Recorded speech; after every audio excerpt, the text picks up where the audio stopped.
नमस्कार दोस्तों। आचार्य प्रशांत जो इस समय सबसे बड़े यूट्यूबर हैं एशिया के अंदर, जिनके करोड़ों सब्सक्राइबर हैं, करोड़ों लोग फॉलोवर्स हैं, उनकी उनकी बातें सुनते हैं, समझते हैं। लेकिन कुछ लोगों का ग्रुप ऐसा है जो कहता है कि आचार्य प्रशांत जो है वो आज के ओशो बनना चाहते हैं। वो चाहते हैं कि उनकी छवि ओशो की जैसी हो। अब इस बात में कितनी सच्चाई है, इसके बारे में डिटेल में समझते हैं। वीडियो के अंत तक जरूर बने। देखो, ऐसा क्यों बोला जाता है, सबसे पहले उस चीज को समझो। बोला इसलिए जाता है कि जैसे ओशो ने सभी धर्मों के खिलाफ बोला, कोई भी पुरानी मान्यता को फॉलो नहीं किया। और ओशो ने हर एक धर्म के विरोध में वो खड़े रहे, है ना। जहां उनको गलत लगा उन्होंने क्लियर मना किया कि ये गलत है और मैं इसको फॉलो नहीं करूंगा। वैसे ही अगर आज आप आचार्य प्रशांत को देखते हो तो वो किसी भी पुरानी मान्यता को फॉलो नहीं करते हैं, किसी भी पुरानी बात को नहीं मानते हैं, है ना? या जो कुछ ऐसी चीजें हैं अंधविश्वास, लाइक एस्ट्रोलॉजी या कोई पुरानी मान्यता हो गई, इसको एकदम बिल्कुल मना करते हैं कि ये सब बकवास की बातें हैं। तो लोगों का कहना है कि ये ओशो बनना चाह रहे हैं, ओशो की तरह बातें करते हैं। अब अगर आचार्य प्रशांत ओशो से इंस्पायर्ड है तो इसमें तो कोई गलत बात नहीं है और हो भी नहीं सकती। आप किसी को भी देख के, किसी भी व्यक्ति के यदि आपको विचार अच्छे लगते हैं तो आप उससे इंस्पायर्ड हो सकते हो, आप उसकी तरह बातें कर सकते हो या आप उसकी राह पे चल सकते हो। ये एक नॉर्मल बात है, ये कोई बिल्कुल अलग बात नहीं है, है? जैसे हम देखते हैं कि कोई महाराज कथावाचक हैं जो, तो उनके जो फॉलोअर्स हैं, कथावाचक जो है वो कुछ बात बता रहे हैं तो फॉलोअर सारी उनकी बात मानते हैं। या कोई फिल्म स्टार है और काफी उसके फैन हैं जो उनको फॉलो करते हैं, तो इंस्पायर्ड होना बिल्कुल गलत बात नहीं होती। अब ओशो बहुत ज़्यादा ज्ञानी थे, बहुत ज़्यादा नॉलेजेबल थे। और यकीन मानिए ओशो का जब टाइम था ना तो फिर ओशो का ही टाइम था। उनके समय में कोई भी उनके सामने टिक नहीं पाया था। अपने जीवन काल में 1.5 लाख पुस्तकें ओशो ने पढ़ी थी।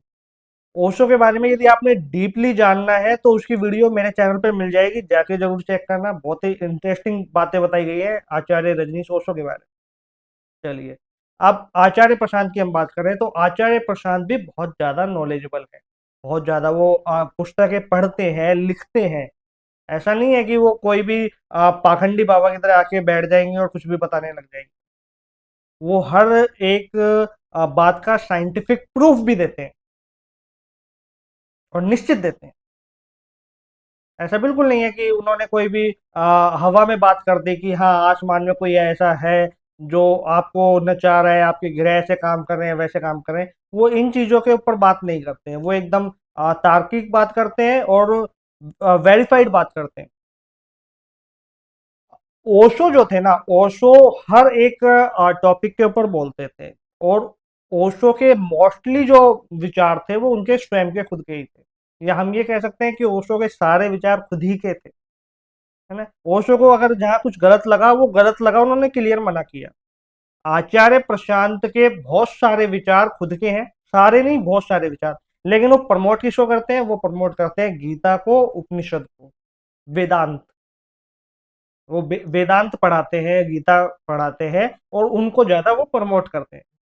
तो ये कह देना कि आचार्य प्रशांत ओशो की कॉपी करते हैं या ओशो बनना चाह रहे हैं, बिल्कुल गलत बात हो जाती है। आचार्य प्रशांत सबसे इंस्पायर्ड हैं जो एकदम जेन्युइन लोग थे, जैसे कि ओशो हो गए या जय कृष्ण मूर्ति हो गए या बुद्ध हो गए। तो ऐसे जो, जिन लोगों ने सत्य को बहुत समीप से जाना ना, आचार्य प्रशांत उनको समझते हैं, उनसे इंस्पायर्ड होते हैं। और इसमें कोई गलत बात भी नहीं है, बिल्कुल गलत बात नहीं है। यदि आपको कोई इंस्पायर कर रहा है और वो आपको सत्य की खोज तक ले जा रहा है तो उसके उसके राह पे चलने में कोई बुराई नहीं होती, बिल्कुल भी नहीं होती। आप आचार्य प्रशांत क्या आज के ओशो बनना चाह रहे हैं, ऐसा बिल्कुल नहीं है, क्योंकि आचार्य प्रशांत की बिल्कुल अलग छवि है। ओशो की बिल्कुल अलग छवि थी। कुछ जगह इन दोनों का भी हम कह सकते हैं कि मतभेद है। जैसे आचार्य प्रशांत पुनर्जन्म को बिल्कुल नकारते हैं कि कोई पुनर्जन्म नहीं होता। जो आत्मा, जीवात्मा जैसी कोई चीज नहीं होती। जब शरीर छूट जाता है तो आदमी प्रकृति में विलीन हो जाता है। कहीं कोई 84 लाख योनियों के चक्कर काट के दूसरे जन्म में नहीं आता। लेकिन ओशो कहते हैं कि पुनर्जन्म है।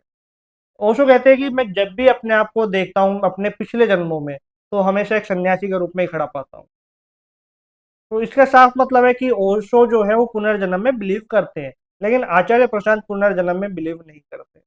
तो ऐसे बहुत सारी बातें हैं जिनमें आपस में इनका मतभेद भी है। तो ये कह देना कि आचार्य प्रशांत पूरे ओशो की कॉपी है, नहीं, गलत बात है। आचार्य प्रशांत का एक अपना अलग वजूद है, ओशो का अलग वजूद है। जैसे अगर हम आपसे बात कर रहे हैं तो ऐसा नहीं है कि हम आचार्य प्रशांत को ही फॉलो कर रहे हैं या हम ओशो को ही फॉलो कर रहे हैं। हमारा खुद का वजूद है और हम अपना ओपिनियंस देते हैं। आप हमारे चैनल पे जाके देखेंगे तो बहुत सारी ऐसी बातें हैं जो ना आचार्य प्रशांत से मिलती है ना और किसी से, और बिल्कुल अलग है, बिल्कुल बिल्कुल ही अलग है। तो हम अपना ओपिनियंस देते हैं। तो हर व्यक्ति को हक है अपना ओपिनियंस देना, लेकिन शर्त ये है कि जब तक आप अपनी बात रख रहे हो उसमें कोई वेरीफाइड बात ना हो, उसका कोई परिमाण ना हो, तब तक उस बात को मत बोलिए। जब तक वो सत्य ना हो तब तक मत बोलिए। वो रियलिटी हो तभी आप उस बात को बोल सकते हैं। आचार्य प्रशांत आज के समय में, अगर हम और कंपेयर करें ना, इन जितने भी पाखंडी बाबा हैं या जितने भी ऐसे लोग हैं, तो उनके मुकाबले बहुत बहुत ज्यादा अच्छे हैं। अब कमियां हर एक इंसान में होती है, 100% सही कोई नहीं होता। ठीक है, अब आपको समझना होगा कि आचार्य प्रशांत आज के टाइम में सबसे ज्यादा क्लाइमेट चेंज के ऊपर बात करते हैं, वेदांत के ऊपर बात करते हैं, और इंसान को एक आजादी से सोचना और आजादी से जीने का रास्ता बताते हैं। कि आप लोग जानते हो पिछले 20-25 साल के अंदर, 25 साल नहीं, मैं बोलूंगा लास्ट 20 साल, 15 से 20 साल के अंदर एस्ट्रोलॉजी इतनी ज्यादा उभर के आई है कि लोग पागल हो चुके हैं अपनी कुंडली दिखाने के चक्कर में। तंत्रा तंत्रा का बिल्कुल अपोजिट जो वर्जन है वो बहुत उभर के आया, रियलिटी नहीं उभर के आई, बिल्कुल अपोजिट वर्जन जो है ना, कि किसी पे वशीकरण कर देना, अपनी इच्छा पूरी करवा देना, एक रात में करोड़पति बन जाना, इस टाइप के जो जादू टोने तंत्र है वो बहुत उभर के आए हैं। और इस कारण क्या हुआ है कि भारत का जो युवा है, जो नया यूथ है, वो अपने मार्ग से भटका है, और बहुत बुरा भटका है। तो उनको उनके सही मार्ग पे लाना कोई गलत बात नहीं है, और वो आचार्य प्रशांत ला रहे हैं। तो ये कह देना कि हाँ वो ओशो की कॉपी है, बिल्कुल गलत बात हो जाती है। ओशो का एक अपना अलग वजूद था। हर एक इंसान का अपना अलग वजूद होता है। तो अगर आप किसी के सपोर्ट में खड़े नहीं हो सकते तो उसकी निंदा भी मत कीजिए। यदि आपको कोई समझ में नहीं आता है ना, और आपको लगता है कि हाँ ये मेरी समझ से बाहर है, सही गलत का निर्णय आप नहीं ले सकते, लेकिन आपकी समझ से अगर बाहर है तो उसकी निंदा करके आप अपने ज्ञान का परिचय बिल्कुल मत दीजिए। पहले समझिए कि अगर आपको समझ में आया फिर आप उसके ऊपर बोलना चाहते हैं तब आप बोलिए, वैसे नहीं बोलना चाहिए। तो ये वीडियो बनाने का मकसद सिर्फ इतना था कि किसी भी संत के बारे में बोल देना कुछ भी गलत होता है। बोलना है तो ऐसे पाखंडियों के बारे में बोलो जो सदियों से लोगों को बेवकूफ बनाते आ रहे हैं, जिन्होंने आध्यात्म और विज्ञान को बिल्कुल अलग खड़ा कर दिया, जिन्होंने विज्ञान को हमेशा नीचे झुकाने की कोशिश की, एकदम उनका जो तल है बिल्कुल नीचे कर दिया। जबकि आध्यात्म और विज्ञान एक ही सिक्के के दो पहलू है। अगर आपके जीवन में विज्ञान नहीं है तो आध्यात्म बिल्कुल नहीं हो सकता, और आपके जीवन में अगर आध्यात्म है, और ऐसा हो ही नहीं सकता कि विज्ञान आपके जीवन में ना हो। हाँ, अगर अंधविश्वास आपके जीवन में है तो ना तो आपके जीवन में अध्यात्म होगा ना आपके जीवन में विज्ञान होगा।